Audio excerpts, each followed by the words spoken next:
Hello, good day everyone. My name is Michelangelo Calcenia and I'll be reporting starting your own business, and this is part 2 of the topic in compliance of MBA 207 Entrepreneurial Management with E-commerce. To begin with the topic, we'll be discussing three subtopics regarding this, and first one is about the business models. Next is the mission and vision statement, and lastly, all about objectives and goals. In starting up your own business, is having a new product enough?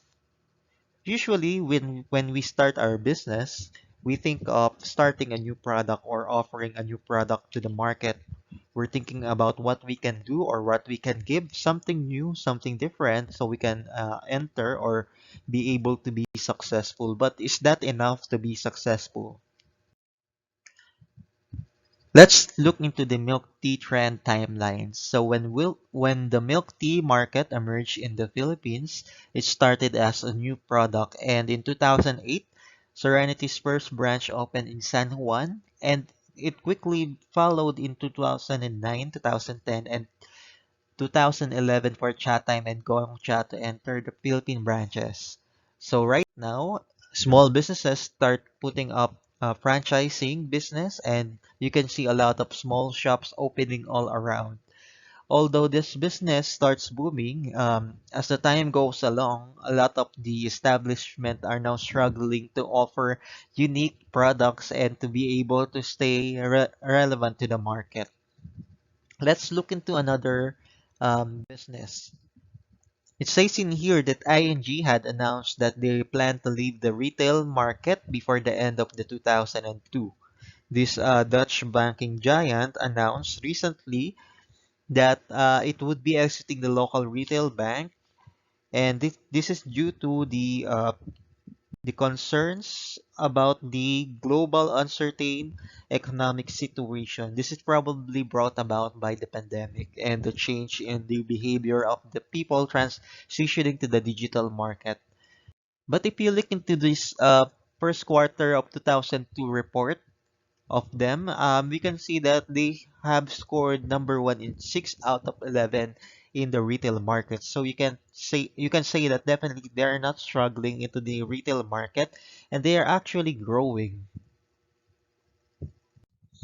In this announcement, they clarified that the reason for their exiting the market is actually to further invest in the wholesale banking business so that they can expand it into global shared service operation also.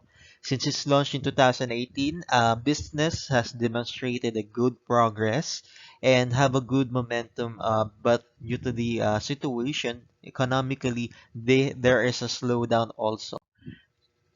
They say also that they will continue invest in growing their wholesale banking business instead, and to strengthen their position in the country, and have plans to increase and focus on sustainable finance. So it clearly states there that they're planning to expand their business. They're just trying to change their business. And therefore, in starting up your own business, having a new product is not enough. There should be a definite model that the business should follow, which is dynamic and adaptive to the changing markets, so that you can continue exist in the competition. And speaking of business model, what is a business model? A business model is a company's core strategy for profitability doing business. It is generally includes the information like the product, the service, the plans to sell, what markets are you targeting, and your anticipated expenses for that. And a business model is used by investors to evaluate the business performance. So in this example, you can see on this triangle, business model is how the company generates the value for its customers. So first you ask who is your customer. Next, you ask what is the product that you would be offering to your customers. That is your value proposition. And you also ask how is the value proposition is created and delivered to the customer. And that is how you use your value chain. And lastly, why is the business profitable? And this is the revenue model, how you will earn from that business. And of course, you have to know your target customer always. This is called the triangle of business model development. And this is also called the St. Gallen Business Model Navigator as well. So first, we should identify who is our customers. So in identifying our customers, I have four things in here that can help you identify them. First is the B2B. This is also called business to business. So first, you might want to offer your services to business also. This refers to the commerce between business and another business. So it means that you're selling a product to another seller or another enterprise as well. So like in IT software company or services, they offer services for their clients. For example, they offer web development for business companies also to have their own websites. That's a sample of B2B. Next, we have the B2C, or this is referred to as commerce between a business and an individual consumer. So this is usually what happens around. So like in the grocery, the business or the store, supermarket offers the product directly to the consumers or the customers who are going to use the product itself. Next, we have C2C or consumers to consumers. So meaning another consumer is selling another item for someone that will consume the product also.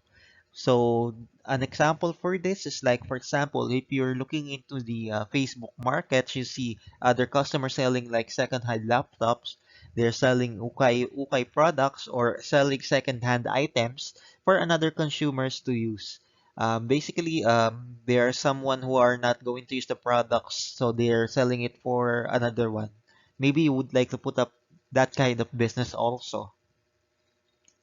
Next, we have C2B or consumers to business.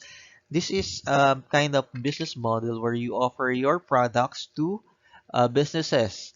So with the rise of the creator economy led by the spike in consumer to business companies, this C2B emerged.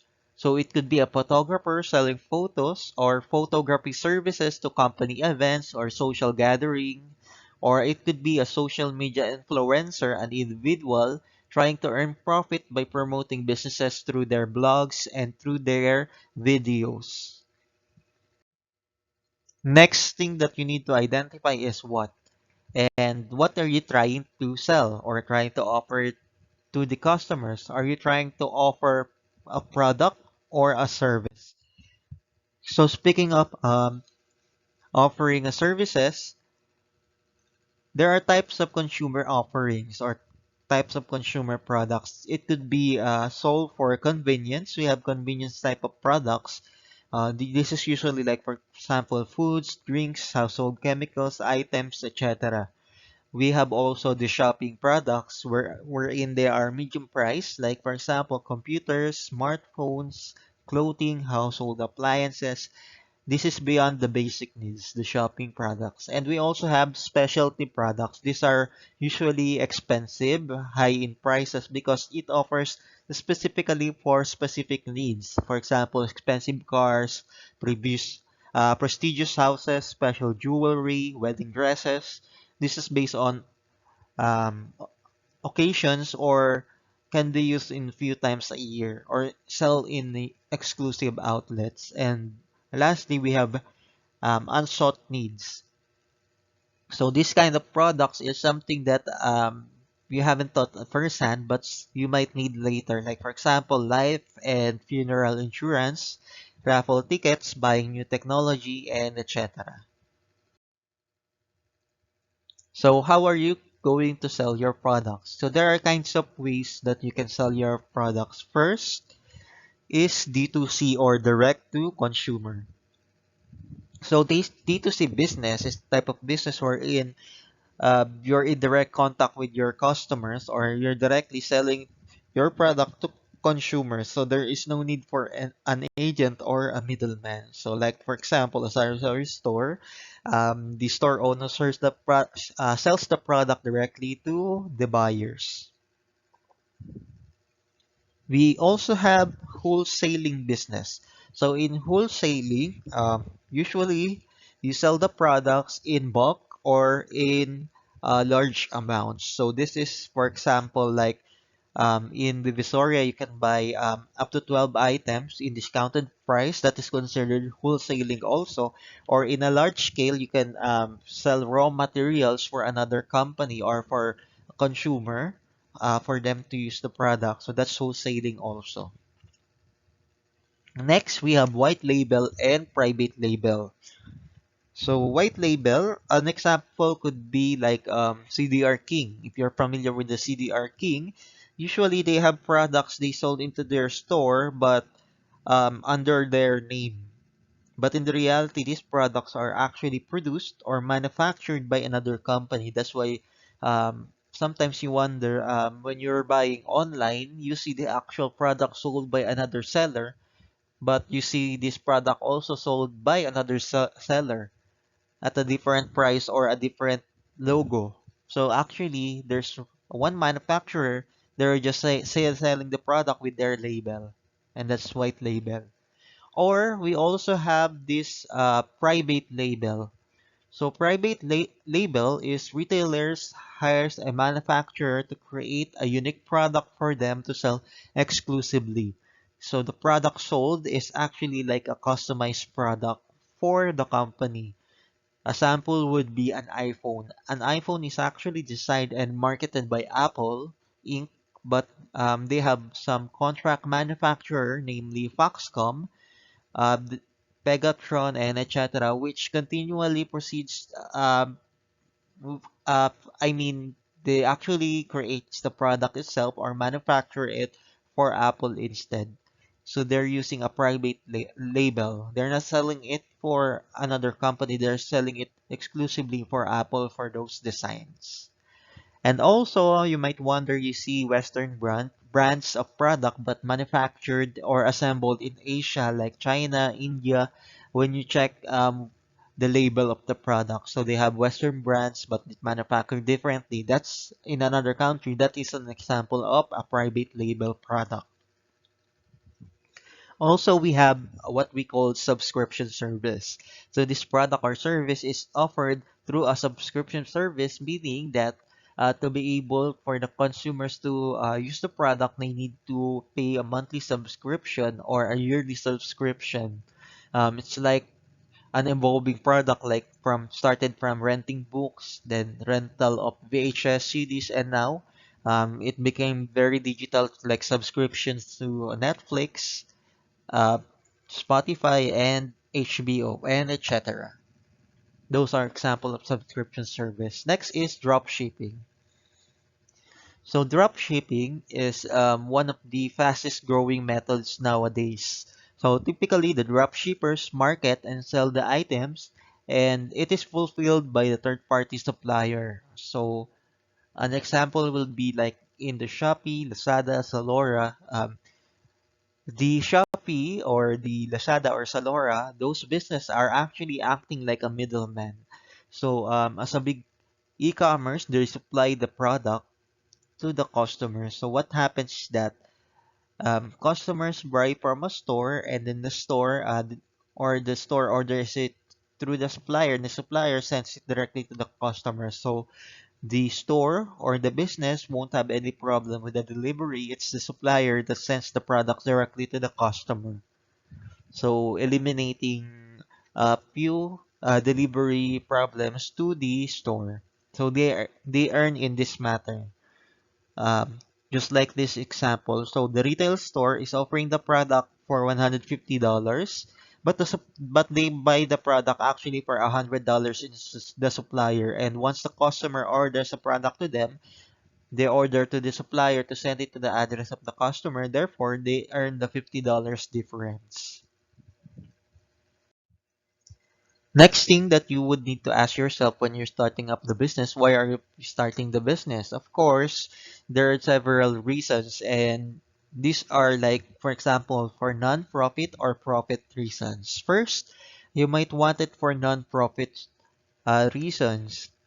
You might want to do it for human services, for education, for health, could be a social program for arts and culture and for religious purposes. So the primary reason for putting up the business is to help the community due to several reasons, and the income follows next. Whereas you can also put a profit organization which primary goal is to earn and improve the business for their shareholders and as well as stakeholders. So it could be a sole proprietorship, run and operated by a single person. It could be a partnership, could be two or more individuals that operate a business under a form of partnership, or a corporation, which is having an own legal identity composed of different owners and different shareholders. Or it could be a limited liability company, a type of business that combines the future of both features of both partnerships and corporation. We also have cooperatives where members develop their own business also. And when you're starting up and asking your questions, why are you going to start the business? There are key things that you need to put in your mind so that you won't complicate things. So first, the reason that you're doing what you're doing. So what's the purpose? Next is what things look like if you succeed. So that is your vision. Where would you like to be someday? And lastly, an ever-adapting plan for how to get there. That would be how you can execute those vision and your purpose. So as you can see in here on this example, mission statement, in creating your mission statement, first you must place in there uh, what would you like to be or what is your company is. And then you have to present in present tense what your company is going to make and for whom are you going to do it, and of course the result or benefit from your work. And that is how to be what would you like to be also once you achieve your goals. And lastly, what you do by merging it shows in here what you do and plus how you do it. So that's how you make your mission statement. On the other hand, vision statement is more on envisioning where you would like to be someday, adding a tense or a future tense of action that you would like to do, and what you desire to be in the future. And the description of the future and your impact to the world or impact to the community once you achieve those goals or those vision. On the other hand, the goals is the direction or overall destination, and the objective is the exact actions that you do to achieve those specific goals. So that's the difference of goals and objective. And another thing that differentiates those two is that the goal is more on the general intention or direction, whereas the objective is how specific or precise things that you would like to do. Next is about the plan. Goal is broader in scope. So it encompasses a lot of things, where in the objective, you focus on different thing on the specific things. That's why it's narrow. And the goal, the actions is for the general outcome, where in the objectives you're looking into the specific action, and the other one is more on the long term. The goal objective is for a shorter term. So to further understand this, let's look into this example. So in this mission statement, it says in here that Word for Word is a secretarial services company that provides words processing and computer graphic services for companies in San Francisco Bay Area. Our mission is to build a reputation among local business as the most knowledgeable, most reliable, and friendliest word processing resource around. So that is their mission statement. So to be able to achieve that, they have a goal. First one, it's highlighted in there, build a reputation. So how can they build their reputation? Their goal is to enhance their or to increase their brand awareness so that they can achieve a good reputation. And to be able to increase brand awareness, there are specific objectives. First, create customer referral bonus program. So that's specifically for customers. Next, begin monthly newsletter.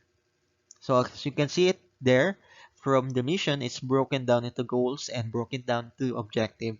Another example of their goals in here, they said in their mission statement that they would like the most knowledgeable and most reliable